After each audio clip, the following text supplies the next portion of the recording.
One to one ஆன்மீக நேயர்களுக்கு அன்பு வணக்கம். கன்னி ராசிக்கு வைகாசி மாத பலன்கள் எப்படி இருக்கும் அப்படிங்கிறத இந்த நிகழ்ச்சியில் பார்ப்போம். இது பற்றி மூத்த பத்திரிகையாளரும் ஜோதிட ஆய்வாளருமான திரு ராஜேந்திரன் அவர்களிடம் கேட்டு தெரிஞ்சுக்குவோம். வணக்கம் சார். வணக்கம்மா. கன்னி ராசிக்கு வைகாசி மாத பலன்கள் எப்படி இருக்கும் அப்படின்னு சொல்லுங்கள். கன்னி ராசியை பொறுத்தவரை ராசிநாதனான புதன் எந்த இடத்துல இருக்குது அப்படின்னு பார்க்கும்போது 9ஆம் இடத்துல இருக்குது. 9ஆம் இடத்துல புதன் இருக்கிறது நல்ல பலனை தான் கொடுக்கும். எப்படி இருந்து பார்த்தாலும் 9ஆம் இடத்துக்கு தேடி வரும் பாவம் அப்படின்னு பேர். தேவையான விஷயங்கள் எப்படி இருந்தாலும் மற்ற இடத்துலேருந்து நமக்கு தேடி வந்துருங்கிறதுனால இது வரைக்கும் போராட்டின ஒரு சில விஷயங்கள் எல்லாமே பார்த்திங்கன்னா இந்த மாதத்தில் கைகூடுவதற்கு ஒரு அதிகமான வாய்ப்பு இருக்குது அப்படின்னு சொல்லலாம். அடுத்தது ராசிநாதனாக இருக்கக்கூடிய புதன் சுக்கிரனோட பரிவர்த்தனை பெறுது. 9ஆம் அதிபதி 10ஆம் இடத்துலையும் 10ஆம் அதிபதி 9ஆம் இடத்துக்கும் வருது. இதை நம்ம என்ன சொல்லுவோம் அப்படின்னு கேட்டிங்கன்னா, ஜாதக ரீதியாக தர்ம கர்மாதிபதி யோகம் அப்படிங்கிற ஒரு விஷயத்தை சொல்லுவோம். இப்போ தர்மம்ங்கிறது 9ஆம் இடம், கர்மம்ங்கிறது 10ஆம் இடம். தொழில் ரீதியாக இவங்க என்னென்னலாம் இது வரைக்கும் முயற்சி பண்ணியிருக்காங்களோ அது இப்போது அவர்களுக்கு கை கொடுக்கக்கூடிய காலமாக இருக்கும். இதை தான் ஃபஸ்ட்டு தெரிஞ்சுக்கணும். அடுத்தது இந்த தொட்டதெல்லாம் தொலங்கும் அப்படின்னு சொல்கிறாங்கல்ல, அதுவும் இவர்களுக்கு நல்ல மாதிரியாக நடக்கும். ஏன்னா ரெண்டுமே சுப கிரகங்கள், ரெண்டுமே சுப ஆதிபத்தியம் 9, 10ங்கிறதுனால நல்ல விதமாக எல்லாமே நடக்கும். நிறைய பேர் பார்த்திங்கன்னா வீட்டுக்கு சிஸ்டம், லேப்டாப், இந்த கம்ப்யூட்டர்லாம் சொல்கிறாங்கல்ல, இது நிறைய பேருக்கு வாங்குவாங்க. ஆஃபீஸில் கூட பார்த்திங்கன்னா சிஸ்டமில் ஒர்க் பண்ணிட்டு இருந்தாங்க. ஏற்கனவே சில பிரச்சனைகளோட அந்த சிஸ்டம் வந்ததுன்னா அந்த சிஸ்டத்தை மாற்றி கொடுப்பாங்க. இதெல்லாம் ஒரு வாய்ப்பு இருக்குது. அடுத்தது இந்த கன்னிராசிக்காரர்களை பார்க்கும்போது இந்த கம்ப்யூட்டர் சம்மந்தப்பட்ட புதுசாக கோர்சஸ் ஏதாவது அதை படிக்கணும் அப்படின்னு ஆசைப்படுவாங்க. அதுக்கான முயற்சியும் அவங்களுக்கு கைகூடும். இது எப்படின்னு பார்க்கும்போது இப்போ நம்ம சொல்கிறோம்ல, ஆர்டிஃபிஷியல் இன்டெலிஜென்ஸ், அதுக்கப்புறம் டேட்டா சயின்ஸ், இந்த மாதிரி இந்த புது கோர்ஸுகளை நிறைய படிக்கிறதுக்கு வாய்ப்பு கன்னிராசிக்காரர்களுக்கு இந்த பக்கம் இருக்கும். ஒரு பக்கம் புதன் சூரியனோட சேர்ந்து இருக்குது. சூரியன் புதனும் பொதுவாக சேர்ந்து இருக்கும். அது பெரிய மைனஸ் இல்லாட்டி கூட சனியோட பார்வை சூரியனுக்கும் கிடைக்குது, புதனுக்கும் கிடைக்குது. சூரியனுக்கு கிடைக்கிறதுனால செய்யக்கூடிய வேலைகளில் அப்பப்போ டிஸ்டர்பன்ஸஸ், சர்வீஸ் கட்டு அப்படிங்கிற ஒரு விஷயத்தை சொல்லுவோம். இருந்தாலும் சனியோட பார்வை புதனுக்கு கிடைக்கிறது நல்லது தான். அது பெரிய அளவுக்கு மைனஸ் கிடையாது. புதனும் சனியும் சம்மந்தப்படுறதுனால என்ன நடக்கும்னு கேட்டிங்கன்னா, நிறைய பேர் இந்த புது கோர்ஸ் எடுக்கணும்னு ஆசைப்படுவாங்கல்ல. இதில் பார்த்திங்கன்னா சைபர் செக்யூரிட்டி அப்படின்னு சொல்லுவோம். அப்படின்னா சைபர் கிரைம் பண்ணுறவங்களாம் கண்டுபிடிக்கிறவங்களுக்கு சைபர் செக்யூரிட்டி அப்படின்னு பேர். அவ்வளோதானே. அது சம்மந்தப்பட்ட கோர்சஸ்களை அதிகமாக படிப்பாங்க. ஏற்கனவே கம்ப்யூட்டர் ரிலேட்டட், கம்ப்யூட்டர் சயின்ஸ் எல்லாம் பார்த்துட்டு வரும்ல, அதிலேயே பார்க்கும்போது சைபர் செக்யூரிட்டி சம்மந்தப்பட்ட படிப்புகளில் கன்னிராசிக்காரர்களுக்கு ஆர்வம் அதிகமாக ஏற்படும்.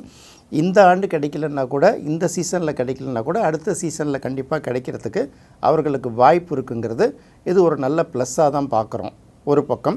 அடுத்தது இசை சம்மந்தப்பட்ட விஷயங்கள், பாட்டு வாய்ப்பாட்டு கற்றுக்கிறதோ இன்ஸ்ட்ருமெண்ட்டு வாசிக்கிறதுலே அவங்க கொஞ்சம் அதிகமாக கவனம் செலுத்துவாங்க. இது வரைக்கும் ஆசைப்பட்டு அது போக முடியாமல் இருந்தாங்கன்னா இந்த நேரம் அவர்களுக்கு ஒரு நல்ல பலனை கிடைக்கும். ஏற்கனவே நம்ம சொல்லியிருக்கோம்ல, இந்த புதன் சுக்கிரன் பரிவர்த்தனை இப்படி ஒரு விஷயத்தை சொல்லியிருக்கோம்ல. இந்த புதன் சுக்கிரன் பரிவர்த்தனை அவங்களுக்கு நல்ல மாதிரி வேலை செய்யணும் அப்படின்னு பார்க்கும்போது வேணுகோபாலன் அப்படிங்கிற பேரில் உள்ள கிருஷ்ணர் கோயில்களுக்கு புதன்கிழமை அல்லது வெள்ளிக்கிழமை சென்று வழிபட்டாங்கன்னா அவங்களுக்கு இது ஒரு நல்ல பலனை கொடுக்குங்கிறத இப்போதைக்கு தெரிஞ்சுக்கிட்டால் போதும். அடுத்து கன்னிராசிக்கு 6ஆம் இடத்துல ராகு இருக்குது. அப்போ 6ஆம் இடத்துல ராகு தான் உட்காந்துருக்கு, ஒரு பாவகிரகம் தான் உட்காந்துருக்குங்கிறதுனால நம்ம வேலை செய்யக்கூடிய இடங்களில், நம்ம தொழில் செய்யக்கூடிய இடங்களில், இல்லை நமக்கு போட்டியாக பல பேர் நம்மள அறியாமலே மறைமுகமாக ரகசிய எதிரிகள்லாம் இருக்காங்கல்ல, இவர்கள் எல்லாரையுமே ஒழித்து ஓரங்கட்டி உட்கார வச்சுருவார் இந்த ராகு. அதனால் பார்த்திங்கன்னா 6ஆம் இடத்துல இருக்கக்கூடிய ராகு எல்லா வகையிலையும் நல்ல பலனை தான் கொடுக்கும். ஏற்கனவே 6ஆம் இடத்துல இருக்கக்கூடிய ராகுவை குரு பார்த்துக்கிட்டு இருந்தது. இதனால் என்ன ஆகும்னா, நமக்கு எதிர்ப்பாளர்கள் அப்படின்னு தெரிஞ்சால் கூட நம்ம என்ன பண்ணோம், கொஞ்சம் மைல்டாக அவங்கள்ட்ட அப்ரோச் பண்ணுவோம் இல்லையா. இனி இவர்களோட அப்ரோச் கொஞ்சம் ஹார்டாக இருக்கும். வரியா, நேருக்கு நேர் வரியா, ஒண்டி மோதி பார்க்கலாம் அப்படிங்கிற மாதிரி அந்த தைரியத்தை கொடுக்கும். அதனால் இந்த ராகு எல்லா வகையிலும் நல்ல பலனையே கொடுக்குங்கிறதுனால இவங்களோட வலிமையை, ராகுவோட வலிமையை 6ஆம் இடத்தோடைய பாசிட்டிவான விஷயங்களை முழுமையாக பயன்படுத்திக்கிறதுக்காக சனிக்கிழமை தோறும் துர்க்கையம்மன் வழிபாடு செய்வது இவர்களுக்கு ரொம்ப சிறப்பாக இருக்கும். அடுத்து 7ஆம் இடத்துல சனி இருக்குது. கண்ட சனிங்கிறது எவ்வளோ பெரிய நெருக்கடிகளை கொடுக்குங்கிறத நம்ம தொடர்ச்சியாக சொல்லிட்டு வந்துகிட்டே இருக்கோம். ஏற்கனவே பல நண்பர்களை பார்த்திங்கன்னா நம்மளை விட்டு பிரிஞ்சு போயிருப்பாங்க. நாம் சில நண்பர்களை விட்டு பிரிஞ்சு வைத்திருப்போம். தொழில் செய்யக்கூடிய இடங்களில் பார்த்திங்கன்னா பார்ட்னர்ஸ்க்கும் நமக்கும் நிறைய மிஸ் அண்டர்ஸ்டாண்டிங் ஏற்பட்டிருக்கும். குடும்பத்திலே பார்த்தீங்கன்னா ஹஸ்பண்ட் ஒய்ஃபுக்குள்ளே பெரிய அளவுக்கு ஒற்றுமை இல்லாமல் இருக்கும் இல்லையா? இப்போ என்ன ஆகும்னா, குரு பயிற்சியாகி கடகத்துக்கு வந்து அங்கேருந்து குருவோட பார்வை சனிக்கு கிடைக்கிறதுனால பிரிந்து போனவர்களாம் நம்மை தேடி வருவாங்க. யாரோடலாம் நமக்கு வந்து மிஸ் அண்டர்ஸ்டாண்டிங் இருந்ததோ அதெல்லாம் கிளியர் ஆகி ஒரு இணக்கமான ரிலேஷன்ஷிப் ஏற்படும். இது வந்து வளர்ச்சிக்கு பயன்படும். இதுதான் ரொம்ப முக்கியமாக கன்னிராசிக்காரர்கள் தெரிஞ்சிக்க வேண்டியது. அடுத்ததாக பார்க்கும்போது ராசிக்கு 3ஆம் அதிபதி 8ஆம் அதிபதியான செவ்வாய் வந்து 8ஆம் இடத்திலே இருக்குது. 8ஆம் இடத்திலே செவ்வாய் இருக்கிறது வந்து அவ்வளோ பெரிய சிறப்பு அப்படின்னு சொல்ல முடியாது. 8ஆம் இடத்துல செவ்வாய் இருக்கிறதுனால வயிறு சம்மந்தப்பட்ட பிரச்சனைகள் வரும். அடுத்தது பார்த்திங்கன்னா லேடிஸ்களுக்கு கூட பார்த்திங்கன்னா இந்த கான்ஸ்டிபேஷன் மென்சுரேஷன் பிரச்சனைகள்லாம் தொடர்ச்சியாக வருங்கிறதுனால ரொம்ப கவனமாக பார்த்துக்கணும். சாப்பிடும்போது ரொம்ப கவனமாக சாப்பிடணும். உடம்புக்கு ஒத்துக்காத பொருள்களை சாப்பிடக்கூடாது. அதுபோல் வேலை தவறி சாப்பிட்டாலும் வயிற்றில் கேஸ் ட்ரபிள் இந்த மாதிரி பிரச்சனைகள்லாம் அதிகமாக வரும்.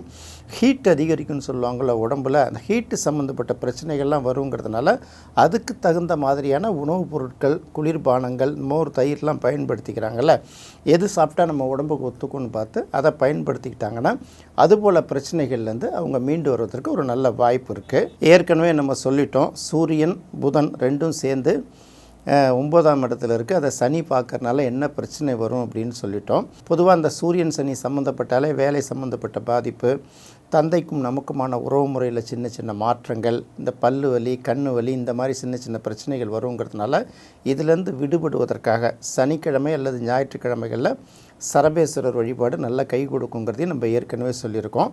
அதே போல் 10ஆம் இடத்துல குருவும் சுக்கிரனும் சேர்ந்து இருக்கிறது கன்னிராசிக்கு மிகப்பெரிய நல்ல பலனை கொடுக்காது. தொழில் செய்யக்கூடிய இடம், வேலை செய்யக்கூடிய இடங்களில் சில இடையூறுகள்லாம் நமக்கு ஏற்படும். இருந்தாலும் முடிவு வந்து நமக்கு சாதகமாக தான் இருக்கும். ஏன்னா புதனும் சுக்கிரனும் அந்த இடத்துல பரிவர்த்தனை ஆகிறதுனால பெரிய அளவுக்கு பாதிப்பை ஏற்படாது. அடுத்தது குரு வந்து இது வரைக்கும் 10ஆம் இடத்துலேருந்து அடுத்து 11ஆம் இடத்துக்கு வந்துட போகிறார் இல்லையா? 11ஆம் இடத்துக்கு வரக்கூடிய குரு வந்து மாதத்தோட பிற்பகுதியிலேருந்து கன்னிராசிக்கு ஏகப்பட்ட விஷயங்களை அள்ளி கொடுப்பார். அதனால் கன்னிராசிக்காரர்கள் கவலைப்பட வேண்டிய அவசியம் இல்லை. அடுத்து வழக்கம் போல் 12ஆம் இடத்துல இருக்கக்கூடிய கேது.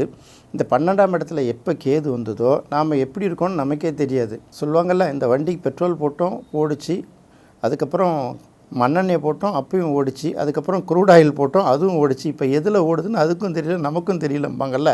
அந்த மாதிரி ஒரு பக்கம் வாழ்க்கையோட ரொம்ப இணக்கமாக இருக்கிற மாதிரி இருக்கும், இன்னொரு பக்கம் எல்லாரையும் விட்டு பிரிஞ்சு போகிற மாதிரி இருக்கும். இது என்னன்னே தெரியாது, ஏதோ ஒன்று ஓடுதுங்கிற மாதிரி போயிட்டுருக்கும்ல. இது கேது பயிற்சி வரைக்கும் அந்த சூழ்நிலை இருக்கும். அதுக்கப்புறம் நிலைமை மாறிடுங்கிறதுனால பெரிய அளவுக்கு கன்னிராசிக்காரர்களுக்கு இனி நெருக்கடியை சந்திக்கிறதுக்கு வாய்ப்பு ரொம்ப குறைவு. குரு பயிற்சி அவர்களுக்கு நல்ல பலனையும் கொடுக்கும். மாதத்தோட முற்பகுதி சின்ன சின்ன நெருக்கடிகளை கொடுத்தாலும் பிற்பகுதிகள் வந்து அவங்களுக்கு நல்ல பலனையே கொடுக்கும். ஸோ கன்னிராசியை பொறுத்த வரைக்கும் அவங்க கவனமாக பார்க்க வேண்டியது, சூரியன் சனி எல்லா ராசிகளுக்கும் பாதிப்பு கொடுக்குங்கிறதுனால சனி அல்லது ஞாயிற்றுக்கிழமைகளில் சரபேஸ்வரர் வழிபாடு செய்யுங்கன்னு ஏற்கனவே சொல்லிட்டோம். அதே போல் புதன் சுக்கிரன் பரிவர்த்தனைக்காக வேணுகோபாலன் அப்படிங்கிற பெயரில் உள்ள கிருஷ்ணரை புதன்கிழமை அல்லது வெள்ளிக்கிழமை வழிபடுவது இவருடைய வளர்ச்சிக்கு பெரிய அளவுக்கு கை கொடுக்கும் அப்படின்னு சொல்லிட்டோம். இதை மட்டும் கன்னிராசிக்காரர்கள் ஃபாலோ பண்ணால் போதுமானது. பொதுவாகவே இனி வரும் காலம் கன்னிராசிக்காரர்களுக்கு நல்ல பலனை கொடுக்கறதாவே இருக்கும். கன்னிராசிக்கு வைகாசி மாத பலன்கள் எப்படி இருக்கும் அப்படின்னு தெளிவாக சொன்னீங்க. அதோட அதுக்கான வழிபாடுகளையும் சேர்த்து சொன்னீங்க சார். ரொம்ப நன்றி சார். நன்றிம்மா. கன்னிராசிக்கு வைகாசி மாத பலன்கள் எப்படி இருக்கும் அப்படின்னு இந்த நிகழ்ச்சியில் பார்த்தோம். இது உங்களுக்கு ரொம்ப பிடிச்சிருக்கும்னு நினைக்கிறேன். துலாம் ராசிக்கு வைகாசி மாத பலன்கள் எப்படி இருக்கும் அப்படிங்கிறத அடுத்த நிகழ்ச்சியில் பார்ப்போம். நன்றி, வணக்கம்.